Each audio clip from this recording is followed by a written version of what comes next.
Alright, so what we have here is our standard hinge door, Marks lock. Comes set up in this orientation, and we get questions on how to switch it for the opposite hand. So when you switch it, first thing you do is take the tongue off. So you got a spring with a washer on the end of it. All you do is take these pieces out here. Comes in that orientation. Pull them apart. Put that one back on. Slip it to the other side. Move your catch down. And when you take your tongue, you got to make sure and catch the washer also. It'll stick to the top. Then you just pull that spring down. Put it back in place. So the lip of the tongue needs to catch your long bracket shaped like the number 9 there, and the spring and the washer go on the opposite side of the bar here. When you're done,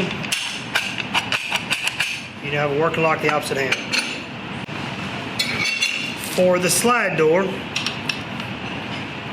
looks like that. That's standard. That's the way they come in the box.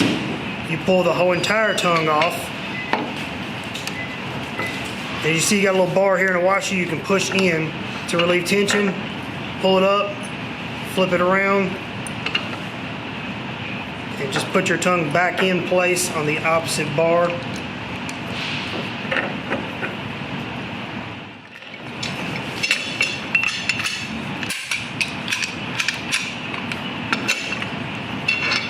Okay, so once you're done, you've got your lock handed right, your cylinder in. Each lock comes with a bag of 4 screws in it. There's 4 screw holes through the back of the plate.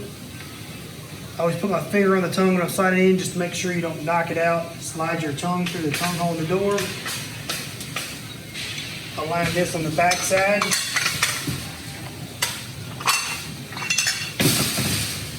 When you're aligning it, you'll want to turn the thumb knob so it all snaps in place. Insert your 4 screws and you're done.